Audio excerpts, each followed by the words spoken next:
What I was talking about is, 10% of your brain on the left side, 90% on the right side. The 10% is the visible, and Dr. Gary Toller at Goddard Space Lab has proved that in the universe, 10% of the universe is visible. Can you imagine? That means, Albert, all the stuff we can see, all the billions and trillions and skillions of galaxies and stars, and infinity is far, and that's only 10% of it. Only 10% of it. So then if we look and say, well, that is God's brain or whatever, the interesting thing is how you get involvement cosmically. One of the things in the last election, if you remember, there was a movement on the part of the Republicans about affirmative action and discrimination. And I work in that in my company. I go all over. Well, we start going to Sacramento, California now to do it. I do it for the systems in New Jersey and Philadelphia. And that's making sure that these, our companies are in compliance with these federal regulations. Well, there was this movement, and it seemed afoot in the air in the country to kind of knock this down. But of course, this is the age of the woman, you see. So I thought, gee, who are these guys in their black suits down in Congress and are going to eliminate all this? But I see it, and I see that there still is tremendous sexual discrimination, and there's tremendous sexual harassment that goes on in businesses. And I have told you that I'm looking for direct involvement by the universe. I'm telling you, no sooner did that election get done than Texaco just blew the lid off of this thing. I mean, if there was anything to reassert the fact that women, minorities, and people need protection, it was that. And then right on the heels of it comes the Army.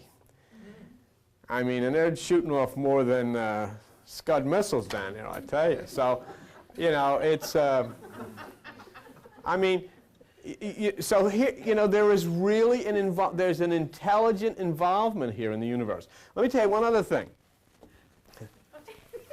That's just the beginning. We didn't even start yet. But let me tell you one other thing. After we get done today, we all go down to the Peking Buffet. And it's a beautiful place. Not only they have a fantastic buffet for $5, but they're going to give us a special room where we can all congregate together if you want to go. So if you want to go, you got to tell Ethel, and she'll make the reservations or somehow. But not only do they have all this Chinese, it's not China, but they have their own soft ice cream machine. So you can fill up with wonton and all this stuff. And what's the other stuff? Lo mein and whatever you eat, and then hit the soft ice cream machine and just go. I mean, it's really nice. So if you, I like Chinese stuff, but you can get right back to America with that ice cream. Especially when you mix that, right? Anyhow, okay. I'm off to where am I supposed to be? Last week, if you remember, Mike Roscoe, and Mike is here, and so now he can accept full blame for abusing me and causing all of this trouble. But he brought our attention to the fact, and we spent the entire message last week in reassessing, how all of this works, and obviously concluding, no, it's not the sun that moves into Aries, it's the Earth that moves, and by the Earth movement, the sun appears to be in a particular zodiacal sign. And the only point I wanted to add to that is the whole thing, though, is based on the Earth, the sun, and then this ecliptic, and how, when you look at the sun from that Earth, the angle where the particular zodiacal sign happens to be at that time. The whole thing is, if the sun was the one that moved, the angle would be the same. It is the Earth that moves. But it still sets up the angle. It's not the important thing is not which moves. The important thing is the angle. But the fact is that also that the philosophy of it is up to the Earth to make it possible for the sun to be in that particular sign. It is up to you to make it possible for the solar energy to be in Aries, in the pineal gland of the brain, to open the right hemisphere of the brain.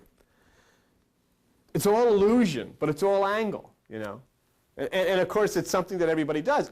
Even astronomers and scientists will talk about the path of the sun, the movement of the sun. The sun is going here, the sun is going there, when it's not going anywhere. But you get up, a lot of people, what do you do at Easter? Easter time to get out and see the sunrise. But the sun doesn't rise. The Earth sets. And you go down to see sunset, and the sun doesn't set. The Earth rises. So, the point is, it's not so much what is moving, although it's interesting and it's important, and Mike clarifies that, and he did. It was a big help to us, because I want you to be able to go out and talk to people intelligently and have somebody throw you a curve and say, now wait a minute. But it is the Earth that sets up that angle. And what is it? The whole thing is based on angles, which we know as angels. And it all sets up, remember what Dr. Toller said in that thing? Light, zodiacal light, is reflected off the space dust, comes in at different angles and impacts the human brain, which causes an arc in the receptors of your brain. And so you have the arc angles, or the archangels. And so that's what all of these things are. Otherwise, it doesn't make any sense. You know, people walk around, and they're intelligent people in our society, in our culture, and yet, you know, they're thinking of angels flitting around with wings, not realizing there's something. You know, there's nothing flitting around with wings other than birds. Birds are the only things that have wings that flit around. And so there's got to be some logical, scientific explanation for all of this stuff, because that's what God is. God is logic. God is science. God, it's everything that you can see tells the story of the things that you can't see. So God is good. Devil is evil. Angels are angles. Atom is atom. All of these things are structured scientific, and they're real. One other thing that I wanted to straighten out, and that was Debbie has been on downloading the internet about 4555. And we said to you that 4555 is in Virgo. And the fellow, you know, that wrote her on the internet said, that's wrong. 4555 is in Coma. And Coma is a constellation. See, and he's right and we're right. And let me show you how this is. Virgo is a constellation. Coma is a constellation. Virgo is a zodiacal sign of the ecliptic. Coma is not. Coma is in the zodiacal sign Virgo. Each sign has 30 degrees, and they call them decans, and there's 3 decans in the constellation Coma, in the constellation Virgo, and one of them is Coma.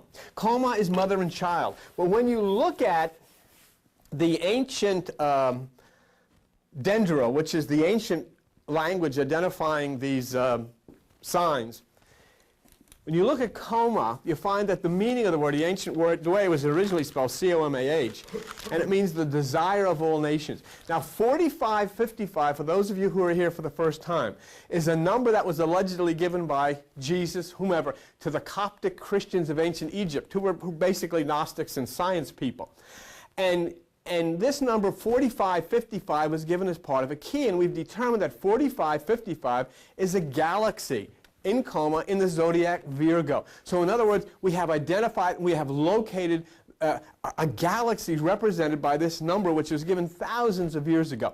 But this is the interesting part. You have a Bible with you? The ancient name, and remember what we're talking about, who is going to come from 4555, this galaxy? The ancient name of this galaxy means the desire of all nations. I want you to open the Bible to page 763. And on page 763, I'm just going to use yours for a moment, okay? On page 763, you're in the book of what's called Haggai. And this is what is so significant about this, and this is why I appreciate Debbie's work too, because Debbie, unless he told us this, we wouldn't have looked and found this either. Okay? If you look at Haggai there, chapter 2, verse 7, look what it says.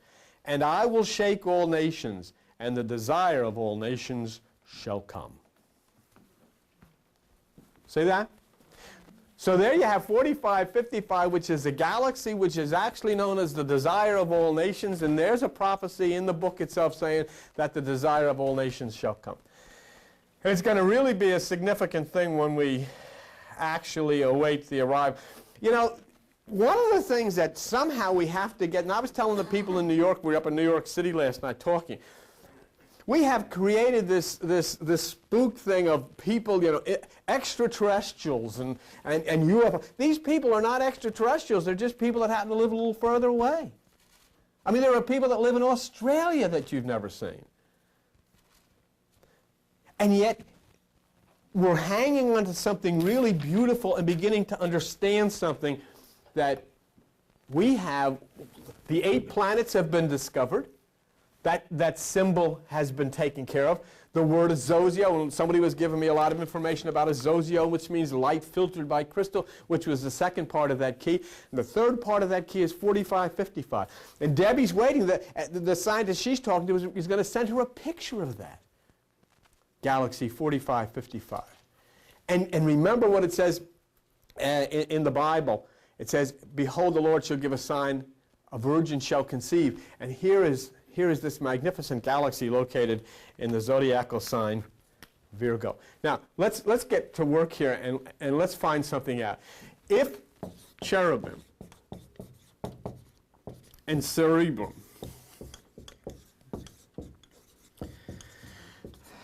are the same, then this is one of the great discoveries that we're ever going to make. Because what this is going to tell us is that the entire book of Exodus, the entire Old Testament, is written about your head. And if that's the case, then we can start looking at all of the ancillary types of paragraphs to find the key, to find the clue, to find the doors that'll open you to the universe, that'll open you to quote-unquote God. That it's not a building. It's not a building we call a church. It's a tabernacle or a temple not built with hands, and it's your brain. And if this is true, if cherubim and cerebrum are the same thing, it's a significant thing. So we can't simply go by the closeness of the spelling, and the names sound alike. And of course, you know, it's like pineal and pineal. One is P-I-N-E-A-L, that one that we use now. The one in the Bible is P-E-N-I-E-L. But we seem to have enough information based on single eye and the secretions of the lightning factor that this is talking about the single eye, the pineal gland of the brain secreting melatonin. But when we talk about cherubim and cerebrum, I don't know. Simply because they're spelled similar isn't going to do it. But let me read you from Stedman's dictionary. It says, it defines cerebrum, originally referred to the largest portion of the brain, including practically all parts within the skull except the medulla. And Gray's Anatomy described the gray matter of the cerebrum to include amyloid nucleus and one other thing.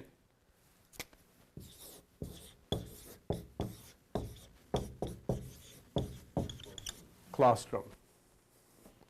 Claustrum is that gray matter in the brain. The ancients knew of the secretions and what it did, and they knew that it sent life down. It came part of the cerebrum. Life came into the body from here to here. And it was referred to in ancient times as the holy claus. And it became the sainted claus. And then you decided to call it Santa Claus, bringing gifts from the North Pole down the chimney. And when we look at our traditional concepts of St. Nicholas and all of these ideas about these different things, you have to understand, we're taking this way back. We're taking this back to the times of Babylon. We're taking this back way back beyond the times of any type of European involvement in the things that you and I understand. So it's an interesting thing. It's located at the side of the island of Rail and forms the oldest part of the hemisphere and includes mainly the cerebral hemispheres, which are the left and the right hemisphere. Now, from that word, cerebrum, the large part of the brain, where do we find a description of the brain in the Bible? This is what we want to look at, because we're not going to go by, well, they're spelled closely. What we want to take a look at and see, let's see some real significance in here. Where is the brain described in the Bible? If you look at page 68 of the Bible, you'll see a description of it. And on page 68, you get to the book of Exodus in Exodus chapter 25. In Exodus chapter 25, and look at verse 9. And I'll be skipping around a little bit, and I know that's somewhat annoying to running through the Bible and looking at all these scriptures, but basically it's the only way to document what we're looking at. And remember something, what I'm telling you here. I'm not telling you to believe anything. I'm not telling you this is the way it is. I'm simply offering it to you as a possibility. I'm simply saying, isn't it time that instead of being religious people that say yes to anything, we think? That's all that we're here to do. Think. And when you start thinking, you start discovering things. You start looking at things. And you start trying to understand things. So let's take it like that. In Exodus chapter 25, verse 9, it says, according to all that I'll show you after the pattern of the tabernacle and the instruments. The word I want you to look at is pattern. See, this thing is going to be made according to a pattern. All right? Now, if you leave your finger there and go all the way on page 981, you'll come to Hebrews, and you'll come to Hebrews chapter 8 and verse 5. And in the book of Hebrews, in Hebrews chapter 8, verse 5, it talks about, we serve unto the example and shadow of heavenly things as Moses was admonished when he was about to make the tabernacle. For see, says it, that you make all things according to the pattern. See? It's just like if you saw somebody had a beautiful dress or a suit or whatever, like, or however you do these things, and say, well, do you have the pattern for that? I want to make it like the other one. So in other words, something else exists, Moses, and I want you to make. What Webster defines a pattern as is a model of an original.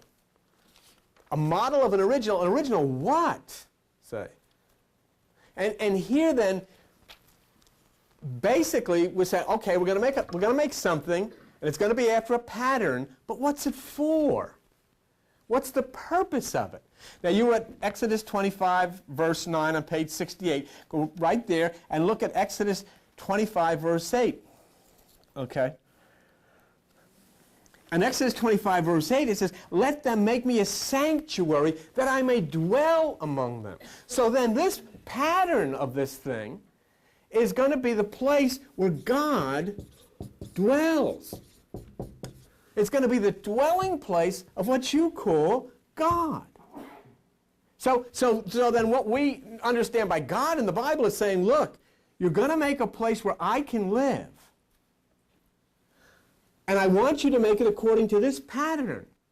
This is the way I want it to be made. Okay. So I think we can all agree on that, and that's not hard. All right? So we have an indication here that it's a dwelling place, that God may dwell among people, the pattern as to how this is supposed to be made. But now, leave your finger here. Go back to page 9. Where was I? Hebrews chapter 9. What page? 980, whatever it was. 981, okay. And look at Hebrews chapter 9. And this is the only way we're going to be able to work this out today, but when we get done with it, I think you'll find it significantly good. And in Hebrews chapter 9, it says in verse 11, Christ came as a high priest of good things to come by a greater and more perfect tabernacle, not made with hands. That is to say, not of this building. So here then, we find out that the tabernacle where God is going to dwell, where Christ is going to dwell, is not made with hands. So now we're looking at a pattern of something that God is going to dwell in that is not physically constructed with hands. The only temple that exists in the universe, the only temple that exists in the planet Earth that is not made with hands is where? Right here. Right here. Your head. There is no other temple that has ever been created that's not made with hands except the one that you have, your head. And it says here that the temple that God is going to dwell in is not made with hands, and it is made after a pattern of something. Right? Now, let's take one other shot at this and make sure that we can justify this, because if we can't justify this by the doctrine, all I've got to work with is the Bible. That's all so I got to justify everything through this. And then what I do after this is I go out and I'll get the internet or get, encyclopedias or whatever. And if, when you come up later, and when you come up later, but when you talk to Joan later, and you say, I want the documentation on the brain, I will, provide this for you.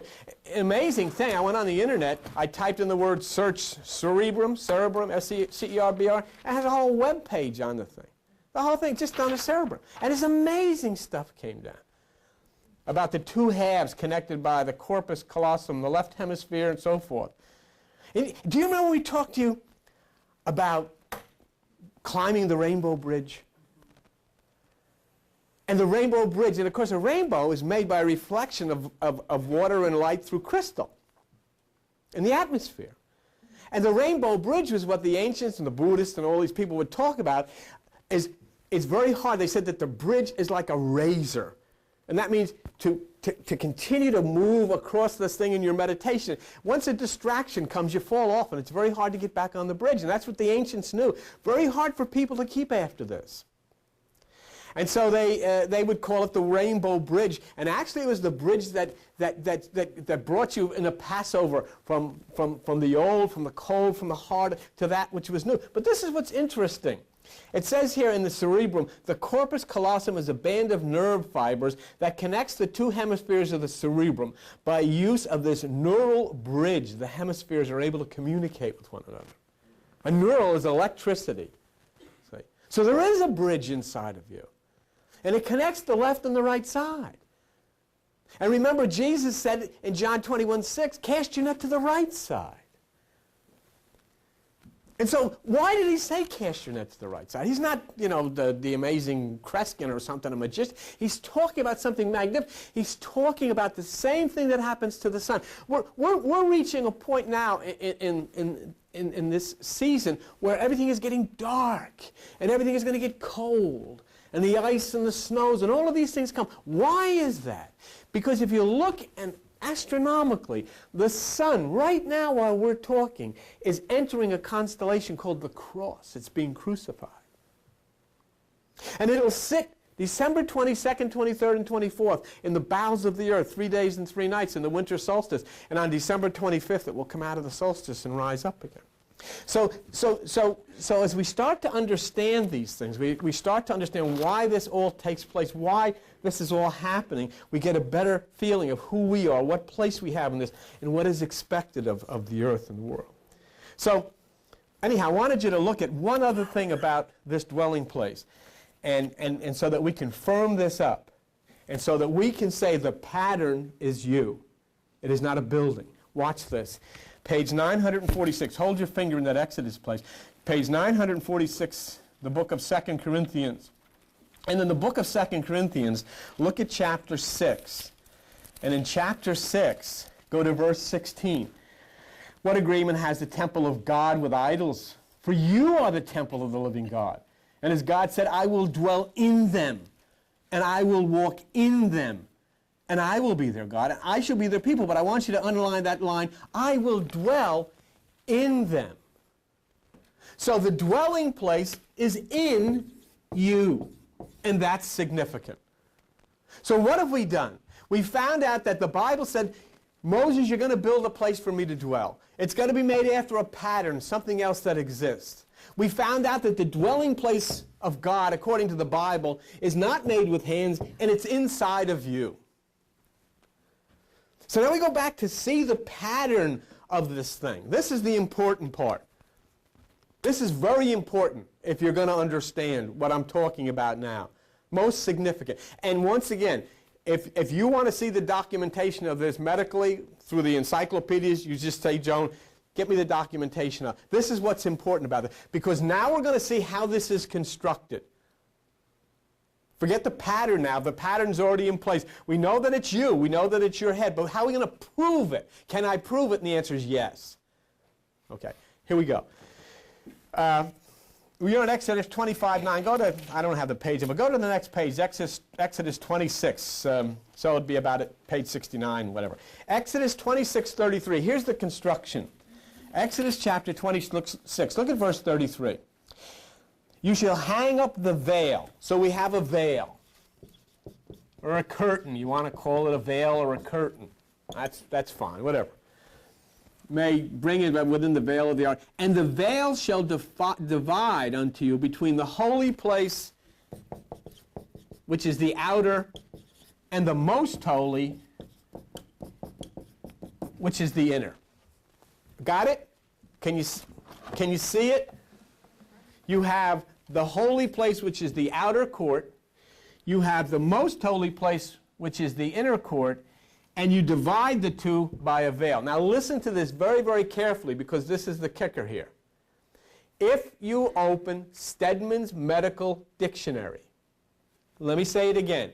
If you open Stedman's Medical Dictionary, the outer part of your brain is called dura mater, hard mother. The innermost sensitive part of your brain is called pia mater, tender mother. Pia mater and dura mater is separated by arachnoid, which is the web or the curtain or the veil. In other words, the construction given in the Bible of the tabernacle is anatomically exact as the construction in your brain given in Stedman's Medical Dictionary. So that's extremely significant. So in other words, the Bible has told us, hey, this isn't about a building, this is about you. This is a place where God can dwell in you. And I want you, Moses, to make this according to a pattern of something else that exists. Where does it exist? In your head. What is it? An outer, an inner, and a veil between them. And what's in your head? An outer, an inner, and a veil between them. And it doesn't make any difference whether you believe. It doesn't require your belief. It doesn't ask for your faith. It's an anatomical, scientific, medical fact. And it's in the Bible.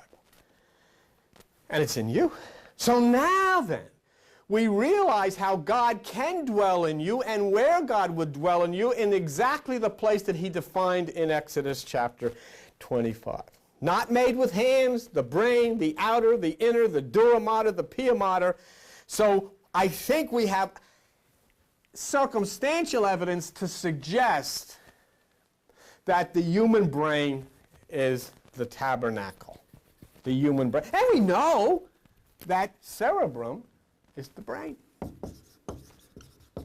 It is. And as I said, I have documentation here to give you to prove that. Now the interesting thing is we continue with it. Are you done with this? You are now. All right. Now what we have to do is go inside of the tabernacle. We're going to go inside of your head. And let's do that. Let's look inside. First of all, in Exodus 25, which is on page 68, in Exodus 25, we come up with a very, very interesting thing. And when you get the documentation from the internet, whatever, you'll find this is extremely important. What you will find that they talk about in the cerebrum, the brain, are the electrical arcs that go and activate receptors in your brain. And these are called neurons. It's electrical nerves that transmit signals throughout your brain. The first thing that you find when you look at Exodus chapter 25, verse 16, is what you shall put into the ark. All right? So you think to yourself, is the ark, because we found out that all of this has to do with the brain, is the ark, and therefore is the covenant that is made between you and the universe an arc of electricity that comes from the electromagnetic fields that Dr. Tuller was talking about that impacts on your brain at an angle and the arc angle and all that kind of business. So you think about that. If you look at verse 17 of chapter 25, you'll see that you shall make a mercy seat 2 cubits and a half. How much is a cubit? 18 inches. 2 cubits is 36 inches. Right? Huh? Plus 9. 18 inches is a cubit. 2 cubits is 36 inches. Plus 9 is 45. Huh? Yeah. 44 plus 5 equals 9. All right. The whole meaning of it is the number 9 is the number of consciousness metaphysically. And somebody yelled out last night in New York, a Jewish person was there. She says, I got some other news for you. I says, what is it? She says, number 18 in Hebrew means peace. Peace. When you understand number 9 is the number of consciousness, what else do you understand? 666 equals 1/8 equals 9. How many people are saved? 144,000 equals 9. John chapter 21, verse 6, Jesus says, cast your net to the right side, you'll catch fish. How many fish did they catch? 153 equals 9. It's talking about consciousness. Jesus didn't have time to fool around whether you're going to get fish. He's talking about catching life, gathering life into yourself. But now let's get to the thing that we came here for, okay? I think we've got some pretty good circumstantial evidence. We're talking about the brain. We're looking inside of the brain now. And lo and behold, what do we have on Exodus chapter 25, 16, the ark, the mercy seat in 17, and in verse 8, you shall make 2 cherubim. 2 cherubim.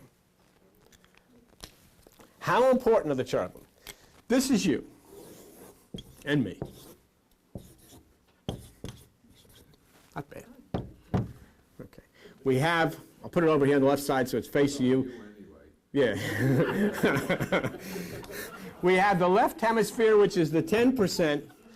We have the right hemisphere, which is the 90%. And right in the center is the single eye that Jesus talks of in Matthew chapter 6, verse 22. If your eye be single, your body will fill with light, which is the pineal gland of the brain. And as Jacob said, I have seen God face to face, and I will call the place pineal. So you have your left hemisphere, and you have your right hemisphere, and right in the center is the pineal. And you remember the doctor that was here that time? And he said that what they used to use the pineal gland for years ago was simply to measure the center of the brain. He said they didn't know what else it was for. We know now. But this is the interesting part. Hold your finger where you're at, and let's go run. We're going to do some running with the Bible, but you got to see it with your own eyes or it's not going to work. Page 239, 1 Samuel, page 239, 1 Samuel chapter 4. All right? 1 Samuel chapter 4. And in 1 Samuel chapter 4, I want you to look at verse 4. So the people sent to Shiloh that they may bring the ark of the covenant of the Lord of hosts, which dwells between the cherubims. Where does he dwell?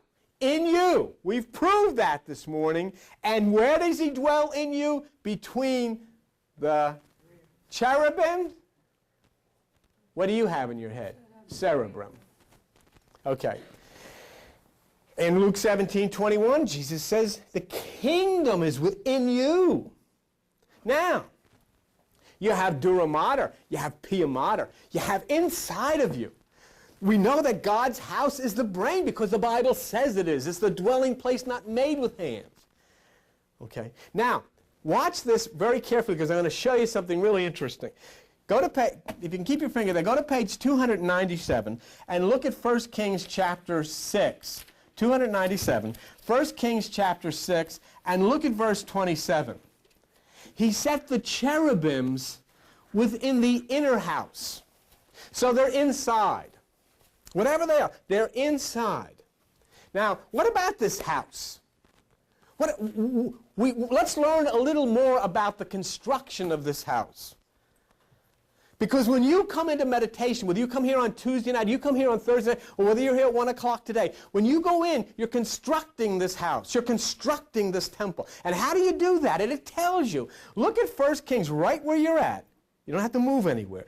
Look at 1 Kings chapter 6. Look at verse 7. And the house, when it was built of stone, it was made ready so that it was brought there. So there was neither hammer nor axe nor any tool of iron heard in the house. The temple is built in silence. Why? Why? Now, okay. Here then also, we're going to see the door for the middle chamber. The middle chamber is the door to the holy place. 1 Kings chapter 6, verse 8. Where is it located? In the right side of the house. And DNA?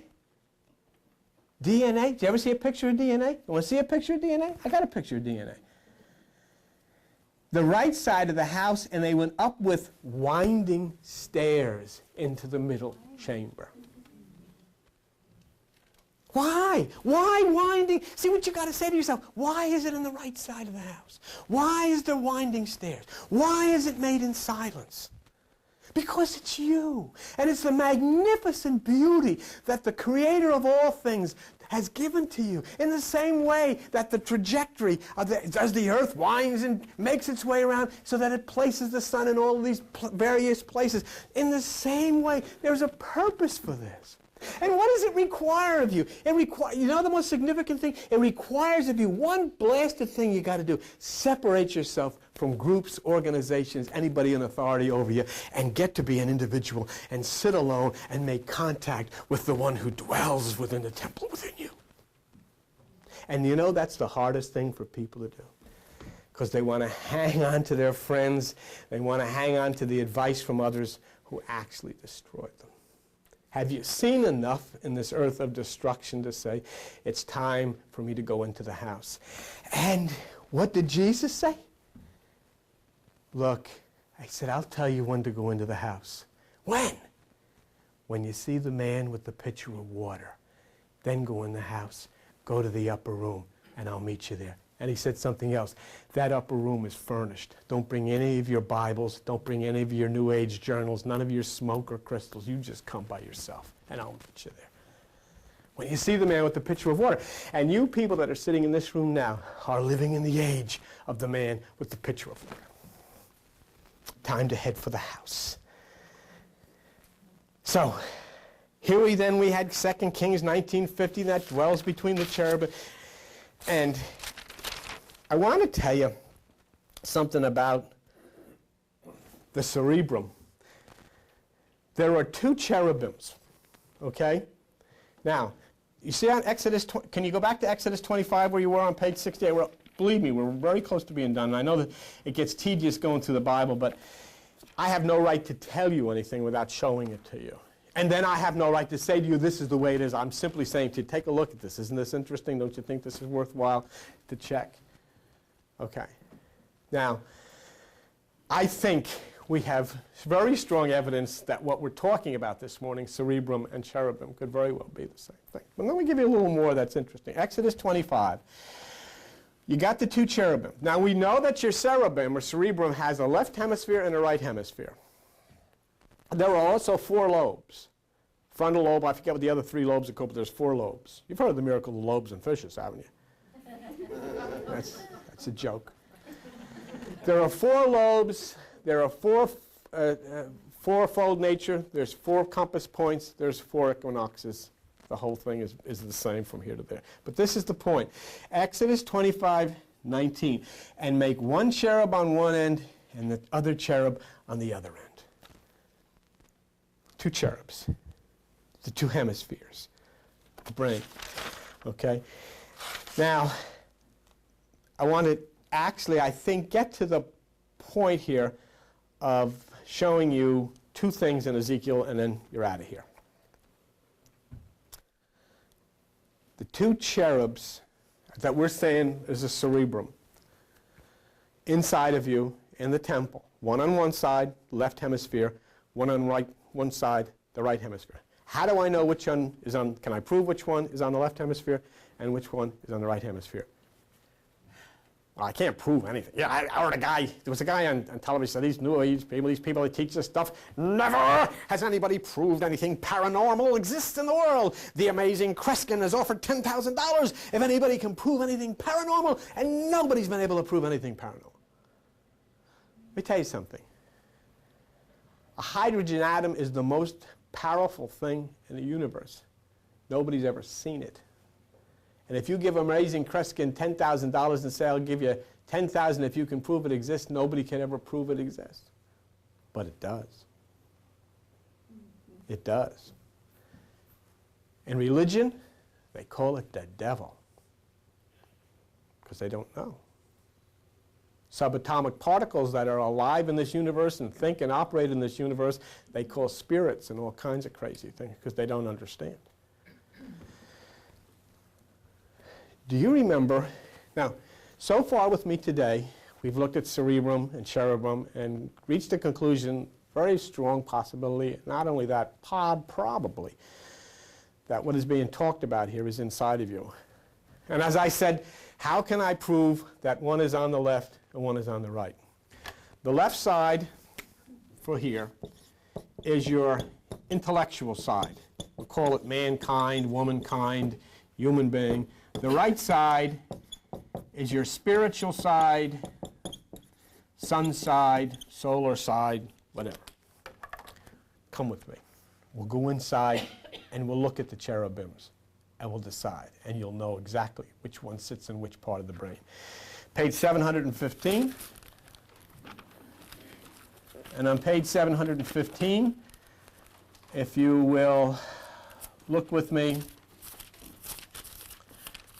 in the book of Ezekiel, and if you will look at Ezekiel chapter 41, and now look at verse 18, and it was made with cherubims and palm trees,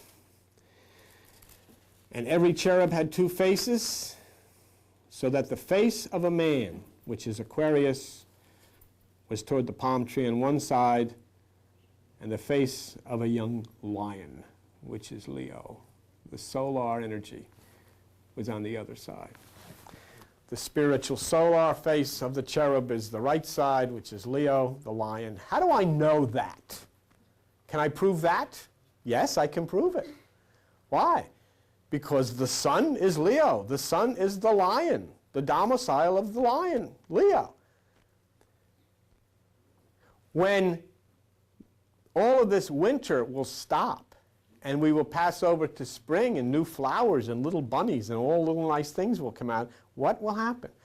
Leo will apparently be sitting at the right side in the northern hemisphere. And on the right side is camped the tribe of Judah, according to the Bible, and Leo becomes the Lion of Judah in April when you pass over from winter to spring. Or as you know it, when the lion lays down with the lamb. I know one thing, when the lion lays down with the lamb is not going to get up. But in this particular case, it means when Leo, in the domicile of the sun, is in Aries, which is the lamb, you pass over from winter to spring. So when the lion Leo, the sun, is in the right side in the northern hemisphere, there is springtime.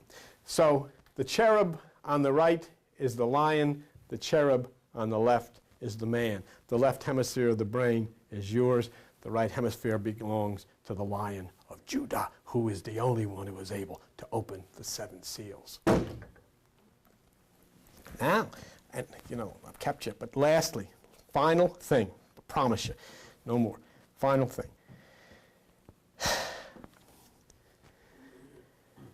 Ezekiel saw something, and people get mad at me because I'm in church and I say these things. It doesn't make any difference. Ezekiel saw something in the sky. What he saw was an object. The object was flying. And it was unidentified. UFO. I didn't say that. How do I know? The Bible told me so. But that's not all. He saw a man in a white suit get out of this thing. And the man in the white suit that got out of this thing walked underneath the machine, and the earth was scorched. But there was somebody else there. And the other person was standing at the right side by the temple. And I think what you are about to see will prove to you, or as much as we can prove to you, that UFO is not from outer space, but from inner space. You know what? I was amazed. I watched on TV the other night. In Mexico, they have a club. People go out onto a hill at night, meditate, and then look up for UFO. Because it's not coming from out there, it's coming from in here. And when you start to think, this guy is really losing it now, this is really crazy, this guy's nuts. Let me tell you something. Do you know where you're sitting right now, there are buffaloes running through here? Do you know that there are football players? Do you know that there are people shooting each other right in this room while you're sitting here and you can't? Where are they? Look around. Under your seat, there's stuff going on. Over your head. Behind you. Look behind you. There's somebody coming up. Say, oh, he's crazy. No, I'm not, because I'll tell you what's going on. You are surrounded. You are immersed in what is called ether. And in that ether are transmitted all types of signals. And there are television signals that are saturating, all running through all over the place. And there are cowboys and wrestlers and bulls and all kinds of stuff all over. And you haven't a clue. And when you are able to reach to the most high frequency, which is the most high God, you will jump from channel 13, where you're at now, out to channel 77. And you'll see what he saw. And then you'll also be part of the fellow who was standing next to the temple. Let's go, and we'll wrap it up with this. Page 684, and Ezekiel chapter 10, and verse... Well, let's look at verse 1. I looked, and behold, in the firmament, and so forth and so on. And verse 2, he spoke unto the man clothed with linen, go in between the wheels under the cherub. Verse 3, now the cherubims stood on the right side of the house when the man went in, and the cloud filled the inner court. The same cherubim that must be in the temple that is not made with human hands, which is the cerebrum, reveal this fellow with the white suit getting out of a whatever it was, UFO, and is labeled as the cherub, and the cherubims connected with this same unidentified flying object. So we have a lot to do. But what I am now extremely, I think we have a real good line to look at, is the fact that cerebrum and cherubim are one and the same, which means then there is a description of the workings of the human brain in this Bible, and it's all there for us to find. And when you find it, you will unlock the key. And remember what Jesus said, Luke 11, chapter 52, you take away the key of knowledge when you don't enter within yourself. So that's the beautiful part of what we're doing. We're scientists. We're not saying anything is this way or anything is that way. We're simply saying, wow, we put this under the slide and look what we found, and we've got all this neat stuff to look at and talk about and think about. And if it keeps popping up the way it is, it's really going to be something. And I wanted to remind you once again that if you want the documentation on this, please, you can come up and tell Joan, and she'll get it for you. The cerebrum and all that kind of business, whatever. I think that's it.